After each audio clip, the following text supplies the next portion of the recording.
आजकाल आपण आहे ना इन्स्टंट वर्ल्डमध्ये जगतोय.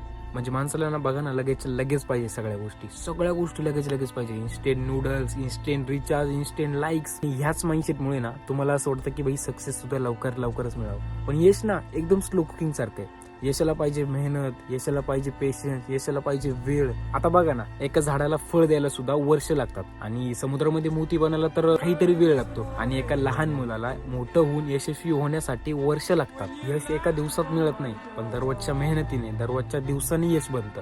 सचिन तेंडुलकर सर्वांना दिसतो, पण कोणी तो 12 वर्षाचा सचिन बघितलाय का, जो मैदानावरती तासनतास घाम गाळत होता? सर्वांना MS धोनीचा हेलिकॉप्टर शॉट दिसतो, पण कोणी तो MS धोनी बघितलाय का, जो कधी रेल्वेमध्ये तिकीट कलेक्टरचं काम करत होता आणि त्याचा तो स्ट्रगल बघितलाय? सर्वांना APJ अब्दुल कलाम राष्ट्रपती म्हणून दिसतात, पण तुम्ही कधी तो मुलगा बघितलाय का ज्याने कधी पेपर विकले? मित्रांनो, तुम्हाला यश मिळवायला वेळ लागतो, कारण यशामध्ये तुम्हाला अनुभव लागतो आणि अनुभव तुम्हाला येणार कसा? जेव्हा तुम्ही हारता तेव्हाच तुम्हाला अनुभव येतो आणि तेव्हाच तुम्ही सक्सेस होता. समजलं?